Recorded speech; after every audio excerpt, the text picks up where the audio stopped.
Hello students, তাহলে দেখো আমি তোমাদের যে চ্যাপ্টার শুরু করেছিলাম তাহলে তড়িৎ প্রবাহ ও রাসায়নিক বিক্রিয়া ক্লাস 10 এই চ্যাপ্টারে অলরেডি আমরা পরিবাহী পদার্থ, তড়িৎ বিশ্লেষ্য পদার্থ ইত্যাদি বিষয়গুলো আলোচনা করেছি।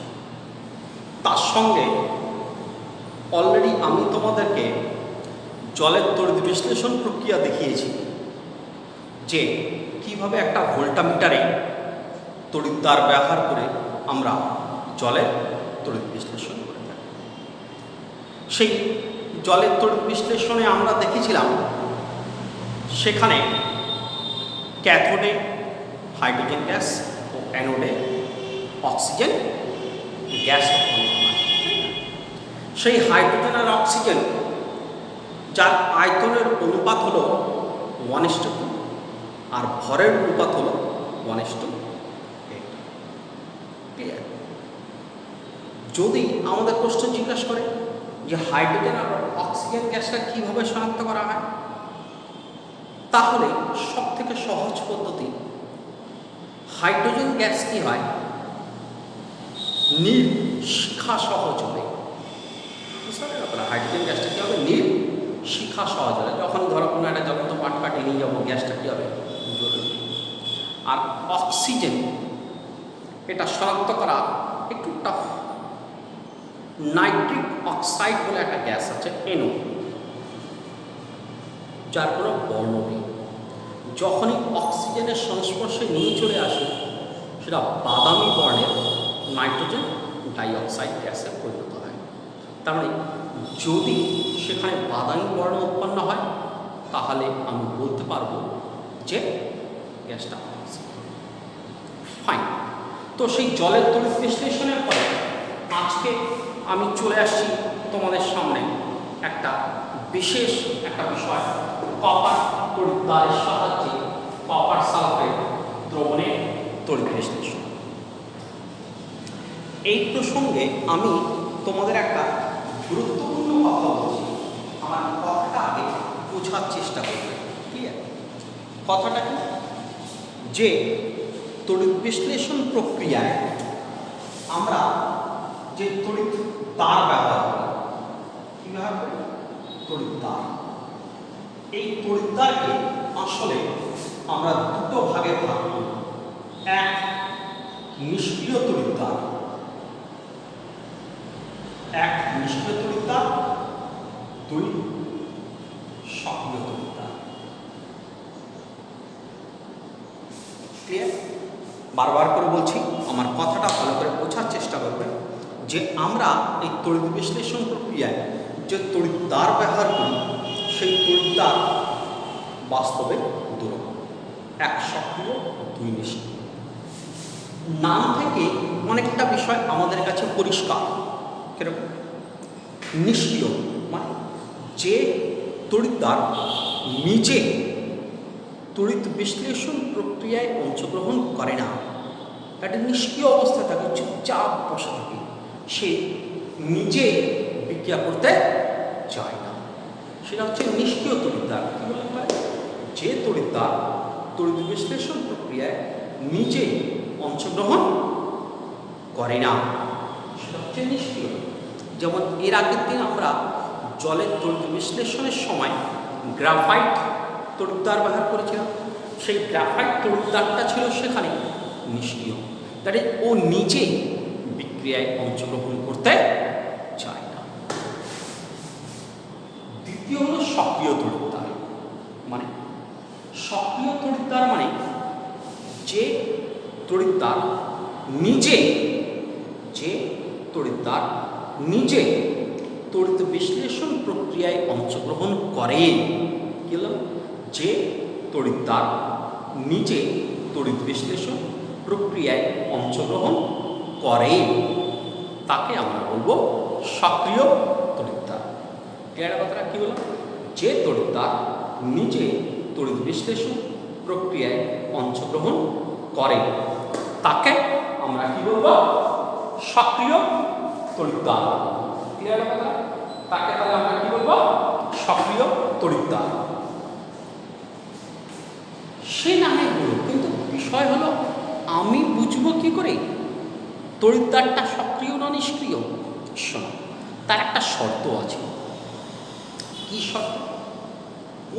যে কোনো তড়িৎদ্বার, রামসংযোগ বলুন, কোনো তড়িৎদ্বার যদি সক্রিয় হয়, মানে সক্রিয় হতে গেলে তার যেটা শর্ত কি,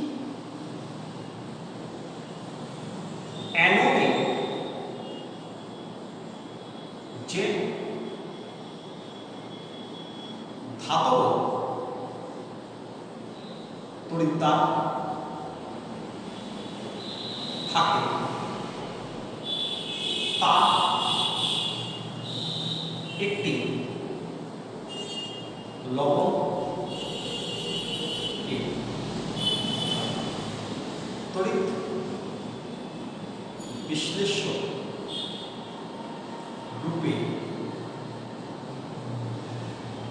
ব্যবহার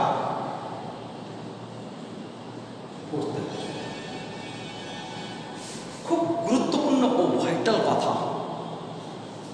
সব জায়গায় এই কথাটা পরিষ্কার করে তোমরা কিন্তু খুঁজে পাবে না, ঠিক আছে? আমি এটা বললাম, তোমরা একদম মাথার মধ্যে ভালো করে ঢুকিয়ে রাখবে, পারলে খাতায় লিখে রাখবে। ক্লিয়ার কথাটা কি হলো? যে কোনো একটা তড়িৎদ্বার তাকে যদি সক্রিয় হতে হয়, তাহলে সক্রিয় হওয়ার শর্ত কি? সক্রিয় হওয়ার শর্ত, এটাকে আরও সহজে বলি, অ্যানোড আর তড়িৎ বিশ্লেষ্য।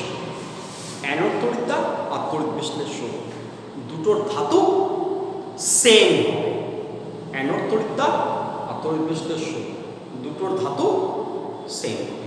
মানে অ্যানোডে যে ধাতু তার লবণকে নিতে হবে তড়িৎ বিশ্লেষ্য রূপে, বা তড়িৎ বিশ্লেষ্যে যে ধাতু সেই ধাতু একটা তড়িৎদ্বারকে নিতে হবে অ্যানোড রূপে। ভাইস ভার্সা, সারমর্ম কি? দুটোর মধ্যে, কার মধ্যে? অ্যানোড আর তড়িৎ বিশ্লেষ্য ধাতু কি হবে? সেম। ক্লিয়ার না কথা? একমাত্র এই শর্ত যদি পালন করে তবে সেই তড়িৎদ্বারকে আমরা সক্রিয় তড়িৎদ্বার বলতে পারব।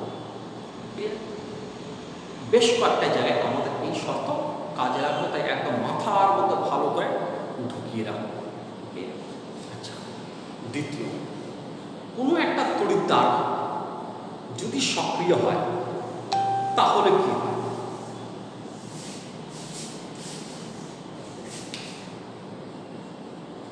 এক্ষেত্রে তড়িৎ বিশ্লেষ্য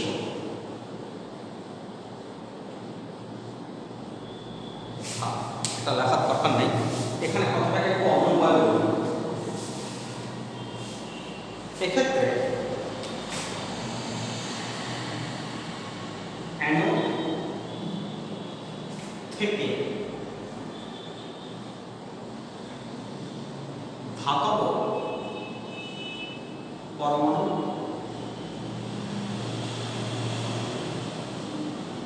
ক্যাটায়ন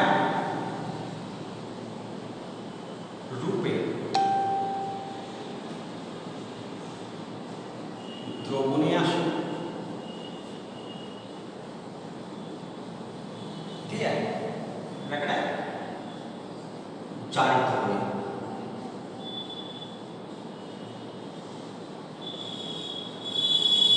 ও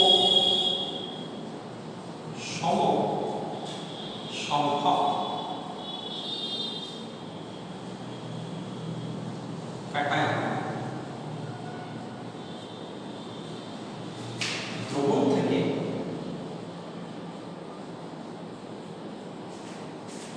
ক্যাথোডে মুক্ত হয়। ব্র্যাকেটে বিচারিত।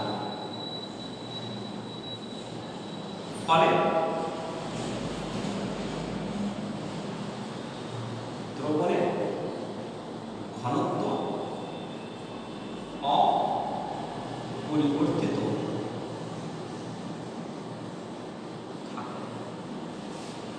থাকে। দেখো, আমি যে কথাটা বলে দিলাম, বারে বারে বলছি, খুবই গুরুত্বপূর্ণ কথা। মাথার মধ্যে রাখবে, যত ভালো করে মাথায় রাখতে রাখবে তত কাজ হবে। কী বললাম আবার আমি বলছি, আমি যেটা বললাম যে কোন একটা তড়িৎদ্বার তাকে আমি সক্রিয় তড়িৎদ্বার বলবো কখন?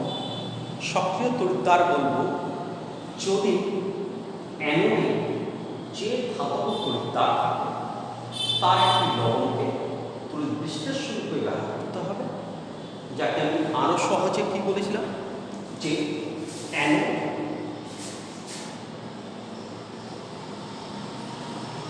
ও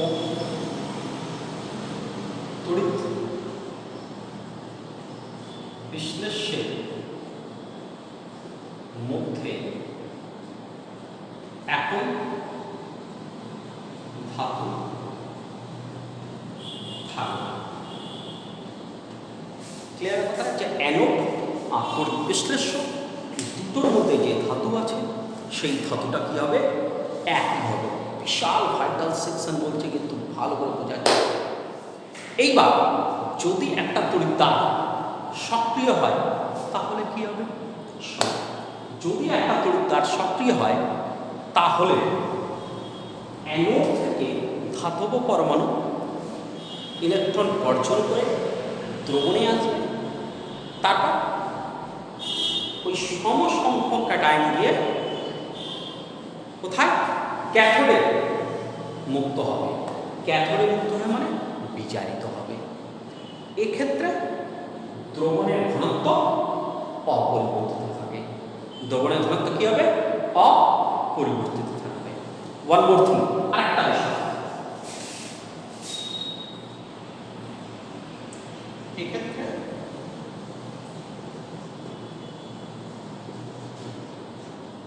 অ্যানোড ক্ষয়প্রাপ্ত হয় ও ক্যাথোড পুরু হতে থাকে। এক্ষেত্রে কি হবে? অ্যানোড ক্ষয়প্রাপ্ত হবে আর ক্যাথোড পুরু হবে। এইটুকু জায়গা বারবার খাতার মতো পরিষ্কার করে লিখবে। ক্লিয়ার? অ্যাপ্লিকেশন সাইড আমি এক্ষুনি দেখাচ্ছি, ডোন্ট ওয়ারি। এবার শুনুন, এইবার তাহলে এই সক্রিয় তড়িৎদ্বারের বিষয় আমি কেন বললাম তোমাদের? আজকে আমাদের যেটা হেডিং, কপার তড়িৎদ্বারের সাহায্যে কপার সালফেট দ্রবণে তড়িৎ বিশ্লেষণ। এখানে তড়িৎ বিশ্লেষণের মধ্যে ধাতুটাকে কপার, তড়িৎ বিশ্লেষণের মধ্যে কোন ধাতু? কপার। আর তড়িৎদ্বার কোনটা? কপার। তাহলে এই শর্ত আমাদের মিলে গেল কিনা যে কপার তড়িৎদ্বারের সাহায্যে কপার সালফেট দ্রবণে তড়িৎ বিশ্লেষণ করছি, মানে এটা হয়ে গেল নিষ্ক্রিয় তড়িৎদ্বারের শর্ত। ক্লিয়ার? এই নিষ্ক্রিয় তড়িৎদ্বারের বেলায় এবার কি হয় সেটা আমি বোঝাতে যাচ্ছি। এক্ষেত্রে আমি তড়িৎ বিশ্লেষণ নেব হচ্ছে কপার সালফেট এর জলীয় দ্রবণ প্লাস লৌহ H2SO কে নেব। এক্ষেত্রে তড়িৎ বিশ্লেষ্য পদার্থ নেব কপার সালফেটে জলীয় দ্রবণ আর লৌহ সালফেট। ক্লিয়ার? এখানে কি হবে? আমি জলীয় দ্রবণ নিয়েছি, তাই কপার সালফেট আয়নিকভাবে পরিণত হবে copper 2 plus plus SO4 2 minus. Copper sulphate আয়নিকভাবে উৎপন্ন করবে কপার 2 প্লাস আয়ন আর সালফেট 2 মাইনাস আয়ন। আর জল ভেঙে উৎপন্ন করবে H প্লাস আয়ন প্লাস OH মাইনাস আয়ন। ক্লিয়ার? এইবার এখানে আমাদের ক্যাথোড রূপে আমরা সবার প্রথমে বলি ক্যাথোড বিক্রিয়া।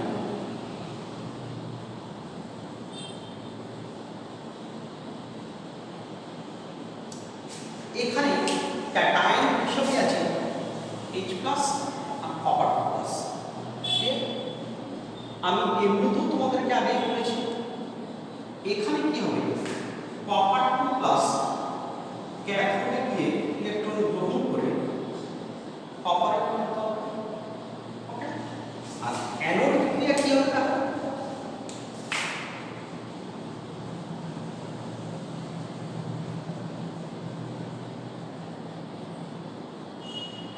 অ্যানোড থেকে কপার দুটো ইলেকট্রন বর্জন করে কপার প্লাস আকারে আসবে। দেখো কথাগুলো মেলাতে পারছো কিনা এবার। আমাদের এখানে অ্যানায়ন গ্রুপে আছে সালফেট আর OH মাইনাস আয়ন। অ্যানায়ন গ্রুপে কি আছে, সালফেট আয়ন আছে আর OH মাইনাস। কোনো অ্যানায়ন দুটোর মধ্যে একটাও অ্যানায়ন অ্যানোডে যাবে না, দুটোর মধ্যে একটাও অ্যানায়ন অ্যানোডে যাবে না। কেন? আমি আগেই বলেছি যদি তড়িৎদ্বারটা সক্রিয় তড়িৎদ্বার হয় তাহলে অ্যানোড থেকে ধাতব পরমাণু প্যাটার্ন রূপে দ্রবণে আসে, প্যাটার্ন জারিত। দেখো কপার দুটো ইলেকট্রন বর্জন করে কপার টু প্লাস করেছে, মানে জারণ হয়েছে। ক্লিয়ার? তাহলে অ্যানোডে কি হলো, কোনো অ্যানায়ন অ্যানোডে জারিত হবে না। অ্যানোডে যে ধাতব পরমাণু সে নিজে দ্রবণের মধ্যে চলে আসবে ইলেকট্রন বর্জন করে। ক্লিয়ার? এইবার ক্যাথোডে কি হবে, এখানে আমাদের দুটো ক্যাটায়ন আছে, কিন্তু মজার ব্যাপার আমি তোমাদের এখানে পরিষ্কার বলছি সমসংখ্যক ক্যাটায়ন দ্রবণ থেকে ক্যাথোডে মুক্ত হয়। বাস্তবে এই যে ক্যাটায়ন এখানে দ্রবণে আসবে এরাই ক্যাথোডে গিয়ে মুক্ত হয়। এই কারণে সক্রিয় তড়িৎদ্বারের ক্ষেত্রে তড়িৎ বিশ্লেষ্য দ্রবণের ঘনত্ব বা গাঢ়ত্ব অপরিবর্তিত থাকে। তাই আমি যে তড়িৎ বিশ্লেষ্য দ্রবণটা ব্যবহার করেছি তার গাঢ়ত্বের এতটুকু পরিবর্তন ঘটবে না। কপার সালফেট হয়তো তোমরা জানো এটা হচ্ছে নীলবর্ণ। আমি তড়িৎ বিশ্লেষণ যখন করি তখন সেই দ্রবণের বর্ণ নীলই থাকে, কোনোরূপ পরিবর্তন সেখানে হয় না। কেন? কারণ দ্রবণ থেকে কোনো কপার টু প্লাস তড়িৎদ্বারে যাচ্ছে না। বাস্তবে কোন কপার টু প্লাস যাচ্ছে, যারা অ্যানোড থেকে দ্রবণে এসেছিল। ক্লিয়ার কথা? দেখো মাথার মধ্যে ঢুকছে কিনা ব্যাপারটা। আমি আবার একবার একটু ক্লিয়ার করার চেষ্টা করি যে কপার তড়িৎদ্বারের সাহায্যে কপার সালফেট দ্রবণের যখন আমরা তড়িৎ বিশ্লেষণ করি তখন সেখানে আমরা তড়িৎ বিশ্লেষণ রূপে নিব কপার সালফেটের জলীয় দ্রবণ প্লাস লঘু সালফিক অ্যাসিড পরিবাহিতা বৃদ্ধি করার জন্য। এরা আয়নিত হবে, আয়নিত হয়ে অ্যানোড বিক্রিয়া কী হবে, অ্যানোড থেকে কপার দুটো ইলেকট্রন বর্জন করে দ্রবণে কপার টু প্লাস রূপে আসে। আবার সেই কপার টু প্লাস ক্যাথোডে গিয়ে জমা হয়। ক্লিয়ার? টোটাল প্রক্রিয়া হবে একমাত্র তখনই যখন দুটোর ধাতব পরমাণু একই থাকবে, অর্থাৎ সক্রিয় তড়িৎদ্বার রূপে কাজ করবে। এই তড়িৎ বিশ্লেষণের সময় একটা যে মূল নীতি কাজ করছে, কোন মূল নীতি কাজ করছে, সক্রিয় তড়িৎদ্বার উপস্থিত থাকার মূল নীতিটা কাজ করছে। কোন মূল নীতি? সক্রিয় তড়িৎদ্বার উপস্থিত থাকার একটা মূল নীতি এক্ষেত্রে কাজ করছে। এই নীতিটাকে আমরা ব্যবহার করব কোথায়, সেটাকে আমরা বলি তড়িৎ বিশ্লেষণের ব্যবহার। সেটাকে আমরা কি বলি, এই যে তড়িৎ বিশ্লেষণ যে প্রক্রিয়াটা আমরা করলাম তার ব্যবহার। কোথায় ব্যবহারটা হয়? তাহলে তড়িৎ বিশ্লেষণ প্রক্রিয়ায় আমরা প্রথম যেটা ব্যবহার করব, 1 নম্বর ধাতু পরিশোধনে,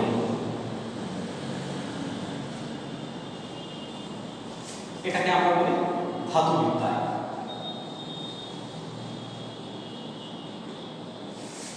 ধাতুবিদ্যা মানে এটা হলো রসায়ন বিজ্ঞানের এমন একটি শাখা। ধাতুবিদ্যা হলো রসায়ন বিজ্ঞানের এমন একটি শাখা যেখানে ধাতু নিষ্কাশন সংক্রান্ত বিষয়গুলো আলোচনা করা হয়। সেই ধাতুবিদ্যার একটা অংশ হল ধাতু পরিশোধন। একটা অংশ হল ধাতু পরিশোধন। সেটা কি? ধাতুর পরিশোধনে বিষয় হল যে আমরা ওই ধাতুবিদ্যায় যে ধাতুগুলো নিষ্কাশন করি তার মধ্যে কিছু অশুদ্ধি থেকে থাকে। কি থাকে? কিছু অশুদ্ধি। সেই অশুদ্ধিগুলোকে অপসারিত করে বিশুদ্ধ ধাতু পাওয়ার যে প্রক্রিয়া তাকে আমরা কি বলি? ধাতুর পরিশোধন। তাহলে ধাতুর পরিশোধন কথাটা কি বললাম? যে ধাতুবিদ্যায় নিষ্কাশিত ধাতু থেকে অশুদ্ধি অপসারিত করে বিশুদ্ধ ধাতু পাওয়ার যে প্রক্রিয়া তাকে আমরা কি বলবো? ধাতুর পরিশোধন। তাহলে এই ধাতুর পরিশোধনে আমরা মূলত করব কপার ধাতু পরিশোধন। কপারের পরিশোধন আমরা করব। এই কপার ধাতু পরিশোধন করার জন্য আমরা কি নিব? একই জিনিস নিব, মানে কপার সালফেটের জলীয় দ্রবণ আর লৌহ সালফিক অ্যাসিড। এইবার প্রশ্ন হচ্ছে এখানে তড়িৎদ্বার রূপে কি নিব? তড়িৎদ্বার রূপে কি নিব? তাহলে তার প্রথম যেটা শর্ত, সেই তড়িৎদ্বারের এই যে বললাম সক্রিয় তড়িৎদ্বার থাকতে হবে। তড়িৎদ্বারটা যদি সক্রিয় থাকতে হয় তাহলে এক্ষেত্রে অ্যানোড রূপে নিব অশুদ্ধি যুক্ত কপার। অ্যানোড রূপে আমরা এক্ষেত্রে কি নেব? তাহলে অ্যানোড রূপে এক্ষেত্রে আমরা নেব অশুদ্ধি যুক্ত কপার দণ্ড। দ্যাট ইজ যে কপার নিষ্কাশিত করা হয়েছে সেটা। আর ক্যাথোড রূপে কি নেব? বিশুদ্ধ কপার। তাহলে আমরা কি করব? বিশুদ্ধ কপার দণ্ড। ক্লিয়ার কথা? তাহলে আবার বলছি, ধাতুর পরিশোধনে অর্থাৎ কপার ধাতু পরিশোধন করার সময় আমরা তড়িৎ বিশ্লেষণ অ্যানোড আর ক্যাথোড রূপে কি নিব সেটা আমাদেরকে বুঝতে হবে। তাহলে সেখানে আমরা কি করব? আমরা সেখানে যেটা নেব তড়িৎ বিশ্লেষণ নেব, কপার সালফেটের জলীয় দেব প্লাস লৌহ সালফিক অ্যাসিড। খেলাম কপার সালফেটের জলীয় দেব প্লাস লৌহ সালফিক অ্যাসিড, অ্যানোড আর ক্যাথোড। এবার এখানে অ্যানোডের জন্য আমাকে কি করতে হবে? সক্রিয় তড়িৎদ্বারের শর্ত পালন করতে হবে। তাহলে তড়িৎ বিশ্লেষ্য যদি কপার সালফেট হয় তাহলে অ্যানোডে কপার থাকতে হবে। প্রশ্ন হচ্ছে কোন কপার? কারণ আমি তো পরিশোধন করতে চাইছি যে কপারকে ধাতুবিদ্যায় নিষ্কাশিত করা হয়েছে যার মধ্যে অশুদ্ধি আছে, অর্থাৎ অশুদ্ধি যুক্ত কপার দণ্ড, তাকে আমি নিব কি রূপে? অ্যানোড। আর ক্যাথোড রূপে কি নিব? বিশুদ্ধ কপার দণ্ড। ক্লিয়ার? এবার শুনুন কি হবে। এবার যেটা হবে, অ্যানোডে অশুদ্ধিযুক্ত কপার আছে, এখান থেকে কপার দ্রবণে কপার 2+ আয়ন উঠে আসবে। এই কপার এখান থেকে তারপর বিজারিত হবে কোথায়? ক্যাথোডে। মানে সারমর্ম কি দাঁড়াবে? ধরো রেড হলো অশুদ্ধিযুক্ত কপার দণ্ড, এটা হলো বিশুদ্ধ। তাহলে এখান থেকে কপার 2+ প্রথমে আসবে দ্রবণে, তারপর দ্রবণ থেকে কোথায় যাবে? ক্যাথোডে। এখান থেকে আবার আসবে দ্রবণে, আবার যাবে ক্যাথোডে। এইভাবে চলতে থাকলে অ্যানোড থেকে সমস্ত কপার ক্যাথোডে গিয়ে জমা হবে। তাই আমি বলেছি অ্যানোড ক্ষয়প্রাপ্ত হয়, কারণ এখান থেকে যদি কপার বেরোতে থাকে এটা ক্ষয় হতে থাকবে আর এটা মোটা হতে থাকবে।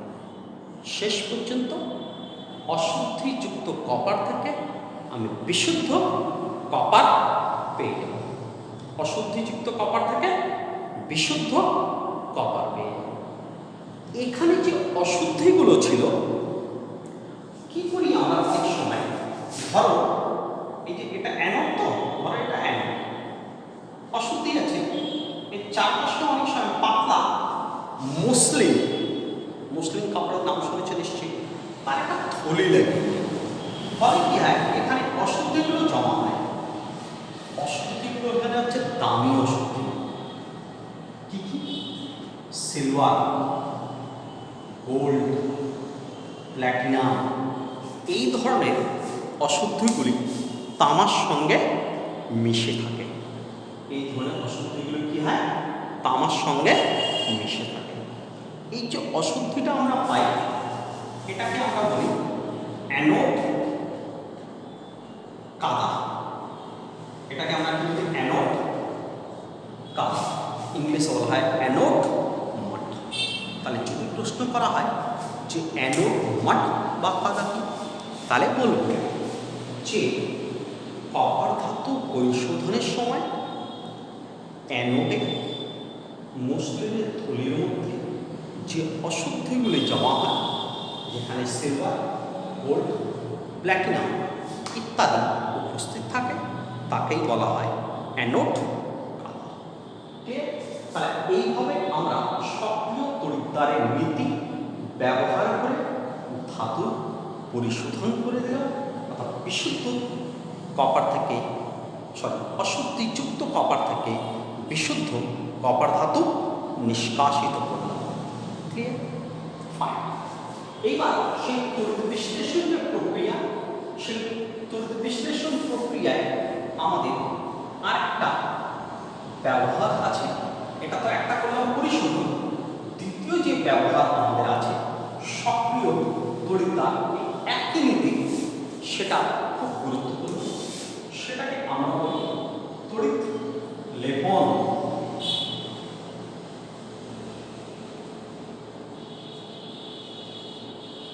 তড়িৎ লেপন ইংলিশে বলা হয় ইলেকট্রোপ্লেটিং। তোমরা জানো, দেখেছ, এখন আমরা যা কিছু ব্যবহার করি বেশিরভাগটাই তড়িৎ লেপন করা হয়। উদাহরণ দিই, তোমরা যে সাইকেল চালাচ্ছ, দেখবে সাইকেলে হ্যান্ডেল যা আছে কিছুদিন ব্যবহার করার পরে উপরে লেয়ারটা সরিয়ে কালো অংশটা বেরিয়ে আসে, তাই কি? আমরা যে আমাদের চারপাশে যে টিনগুলো দেখেছি, দেখবে যখন দোকান থেকে কিনা চকচক করে, কিছুদিন পরে ঝড় বৃষ্টির রোদ খেয়ে কালো অংশটা বেরিয়ে চলে আসে। এছাড়া ইমিটেশন জুয়েলারি, গহনা নাম শুনেছ, বাজারে কিনতে পাওয়া যায়। একটা সোনার চেন কত? 20 টাকা, যেখানে আসল সোনার চেন কিনতে গেলে হচ্ছে 20,000 টাকাতেই হবে না, 20 টাকায় হচ্ছে। কী করে? সব প্লেটিং।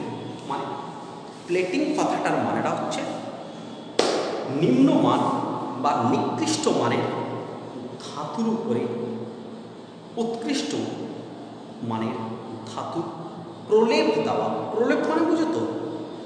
এই যে ধরো এই যে দেওয়া ছিল, সিমেন্ট লাগানো ছিল, তারপরে আমি রং করে দিলাম, মানে কি একটা প্রলেপ দিয়ে দিলাম। তাহলে একটা ধাতুর বস্তুর উপরে অন্য ধাতু প্রলেপ দেওয়াটাকেই আমরা বলি তড়িৎ লেপন। প্রশ্ন করতে পারে কেন? এক, সৌন্দর্য বৃদ্ধি, দেখতে ভালো লাগবে। দুই, ক্ষয় হবার হার রক্ষা করতে পারি, যেন তাড়াতাড়ি ক্ষয় প্রাপ্ত না হয়। ক্লিয়ার? এইবার সেই এইরকম একটা তড়িৎ লেপনের উদাহরণ হচ্ছে, আমি দেখব লোহার উপরে তামা পড়ে, লোহার উপরে তামা পড়ে। যে লোহার উপরে আমি কি করব, তামার লোহার একটা চামচ আছে, দেখেছো, তার উপরে তামার পড়ে। এখানেও আমাকে সক্রিয় তড়িৎ তারের নীতি ব্যবহার করতে হবে। কি নীতি? হলো অ্যানোড রূপে নিব কি, যা প্রলেপ দেব, যা প্রলেপ দেব, ক্যাথোড যা উপরে প্রলেপ দেব। দেখো, লোহার উপরে তামার প্রলেপ, তারে প্রলেপটা কার দিচ্ছি আমরা? লোহার উপরে তামার প্রলেপ মানে প্রলেপটা দিচ্ছি কপার। আর যার উপরে, কার উপরে দিচ্ছি? লোহার উপরে। তাহলে অ্যানোড হয়ে গেল তামা, তাই না? এই জায়গাটাকে আমি আবার পরিষ্কার করে বলছি। তড়িৎ লেপন প্রক্রিয়ায় বাস্তবে আমরা সক্রিয় তড়িৎ তারের নীতি ব্যবহার করি। কি বললাম? তড়িৎ লেপন প্রক্রিয়ায় বাস্তবে আমরা সক্রিয় তড়িৎ তারের যে নীতি সেটা ব্যবহার করি। কি করি? এখানে আমরা তড়িৎ বিশ্লেষণ ও অ্যানোড দুটোর ধাতু একই না। হ্যাঁ, অ্যানোড হিসাবে কাকে নেব? যার বা যে ধাতুর প্রলেপ আমরা দেব। কার প্রলেপ দেব? তামার প্রলেপ। তাহলে অ্যানোডে নেব কপার, সেই কপারের একটা লবণ, যেমন কপার সালফেটের চলে যাবে, এটাকে নেব তড়িৎ বিশ্লেষ্য রূপে। অ্যানোডে যে ধাতুটা নিয়েছি তা একটা লবণ, তাকে নেব তড়িৎ বিশ্লেষ্য রূপে, মানে কপার সালফেটের জলীয় দ্রবণ, তার সঙ্গে লৌহ সালফেট আছে। তাহলে অ্যানোড রূপে কি হয়ে গেল? যার প্রলেপ দেব। ক্যাথোড যার উপরে প্রলেপ, দেখেন যে ধাতুর উপরে আমি প্রলেপ দিতে চাইছি।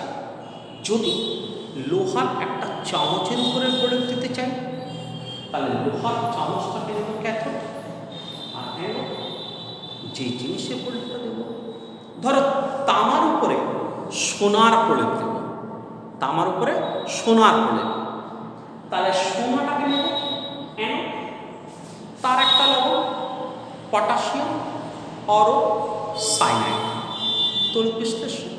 আর ক্যাথোড তামার উপরে দেব, তাহলে তামাটাকে নিয়ে নিলাম ক্যাথোড।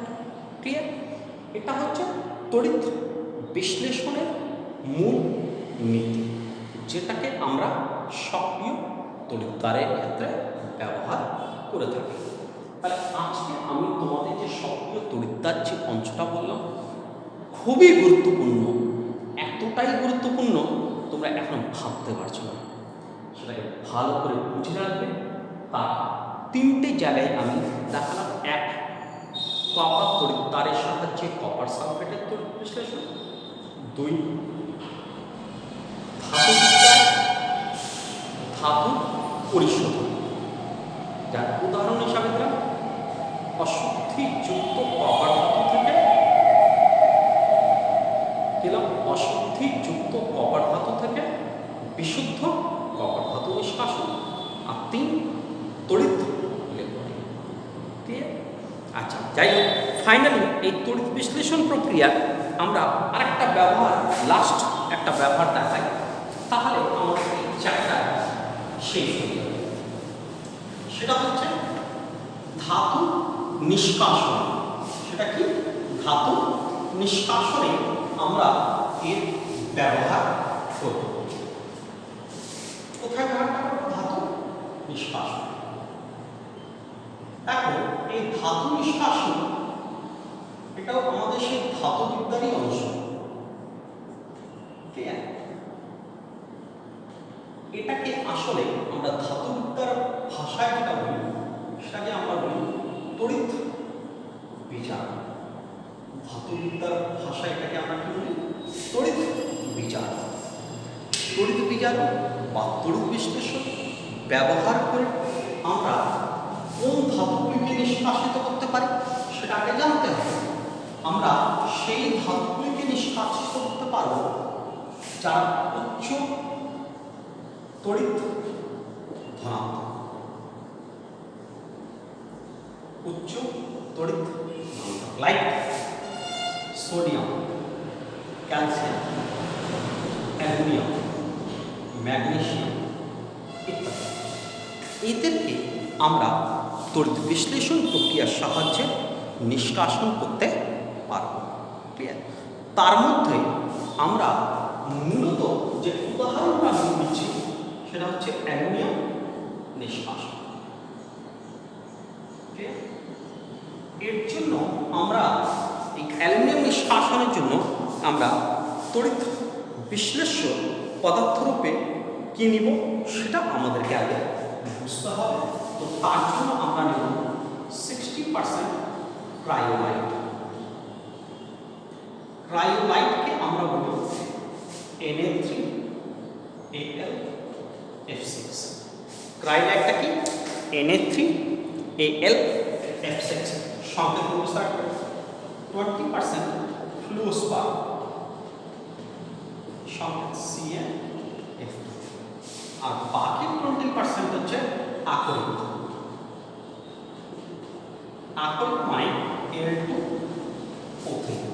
আকরিকটা আমরা এখানে কি নেব? তাহলে আকরিকটা আমরা নেব এখানে Al2O3, that is aluminium oxide. এইবার এই মিশ্রণটাকে আমাদের নিতে হবে বিগলিত অবস্থায়। কেমন অবস্থায়? বিগলিত। কত? প্রায় 900 থেকে 950 ডিগ্রি সেন্টিগ্রেড উষ্ণতায়। তোমাদের অনেকের মাথায় হয়তো একটা প্রশ্ন আসতে পারে যে আমি অ্যালুমিনিয়াম নিষ্কাশন করব, তো আকরিক ছাড়া এগুলোর কাজ কি? প্রত্যেকেরই কাজ আছে, উঁচু ক্লাসে গেলে পড়বে। এখানে খুব সংক্ষেপে বলছি, অর্থাৎ ক্রায়োলাইট গলনাঙ্ক কমানো কাজে লাগে।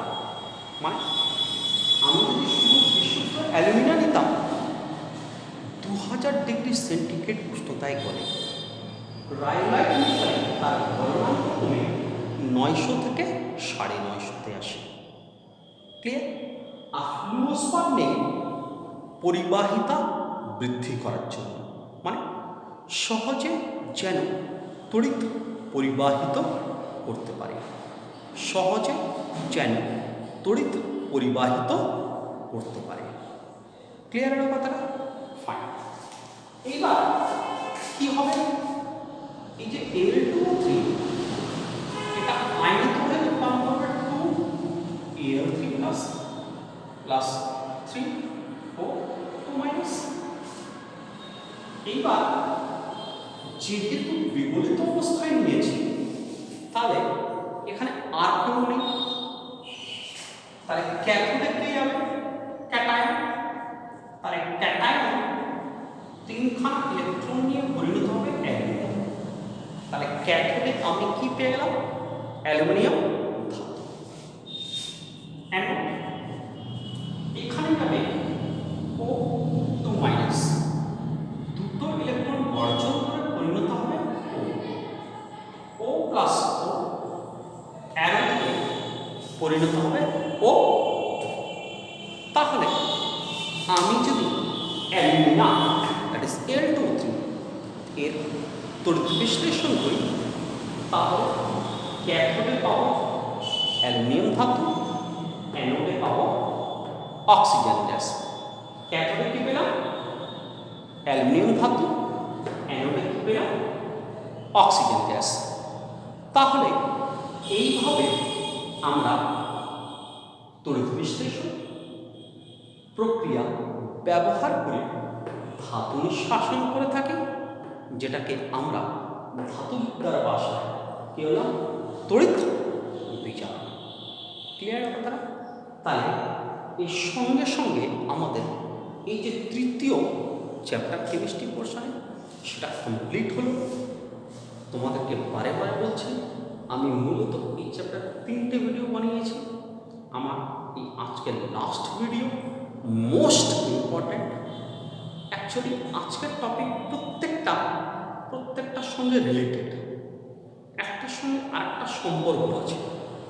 এই কারণে এই ভিডিওটা আমি এতটা বড় বানিয়েছি যাতে গোটাটা একসঙ্গে দেখে তোমরা ভালো করে বুঝতে পারো। যে কোনো সমস্যা, যে কোনো প্রবলেম হলে আমাকে কমেন্ট সেকশানে জিজ্ঞেস করবে। ওকে, ভালো করো, প্র্যাকটিস করো অ্যান্ড ভালো থাকো।